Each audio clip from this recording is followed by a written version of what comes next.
Welcome to my channel. I'm a chef in fine dining, and I hope to welcome others in a similar situation. Nonetheless, or donc, they say in French. I hope the lessons I've learned in the harsh kitchen environment can help you. Today we're talking about sleep.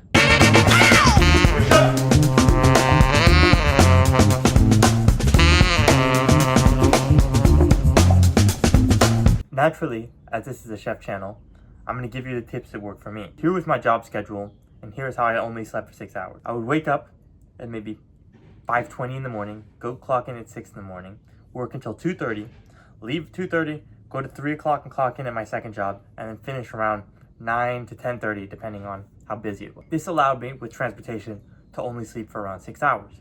It was possible because I was excited about what I was doing every day, and I was able to wake up and do it. And so for those people in related industries, I highly recommend getting 2 jobs in order to sleep less time and maximize your day. You know that, okay, I only slept 4 hours last night. If I can guarantee myself 2 days from now, 8 hours of sleep, I'm gonna be fine. I also did not need caffeine for this method. If I were to do it again, I would definitely use caffeine. So now that you have your reason to be awake, this doesn't have to be a job, but you really have to be committed to what you're doing.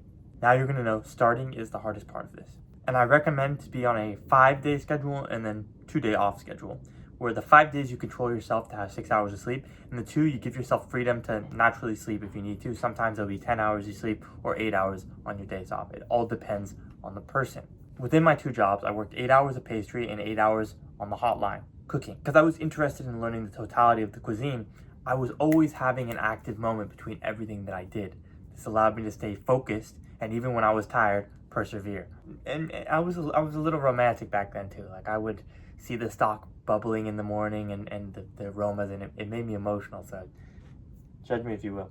And you should know that this approach is generally unhealthy. You're not going to be able to do it forever. But after you've gone through this program, you're going to realize you don't need as much sleep as you think to function. And again, for those of you that are not chefs, the biggest thing I can say is have a reason to be awake. If it's 2 8-hour shifts, that will do it, and do it in your respective field. I guarantee you, if you're interested in what you're doing, the sleep will not be a problem. This time that you spend learning, especially when you're young, will put you far ahead of everyone else, because this is a true test of if you like something or not. So you'll learn very quickly if you're interested in what you're doing or you're not interested in what you're doing, and your sleep will reflect this. I didn't think I was going to be able to do it before I started it, but once you dip your toes in and get fully under, you're going to be fine.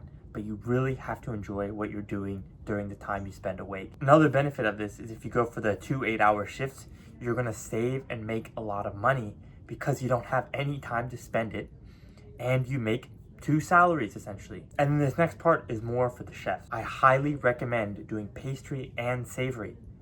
Any dish that you want to create, especially when you're later into your career and you're gonna think, man, I don't have the techniques in my arsenal to do this, it's most likely because you didn't do pastry. And then savory, for example, for me is much more about tasting food and understanding these things. A lot of pastry chefs don't think about salt and all the flavors in the same way as savory chefs. So I highly recommend spending time in both. So how to sleep less hours and get incredibly good at what you do.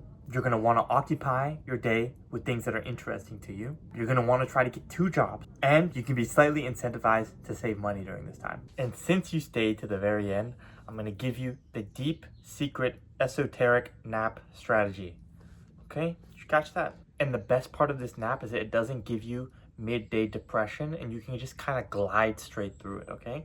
So what you're going to do is put your back on the ground or on your bed and elevate your feet as much as you can.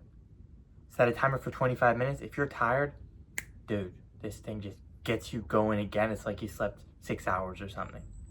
It's not perfect, but it's a big hack, especially if you've had a few days in a row you didn't get good sleep or something like that.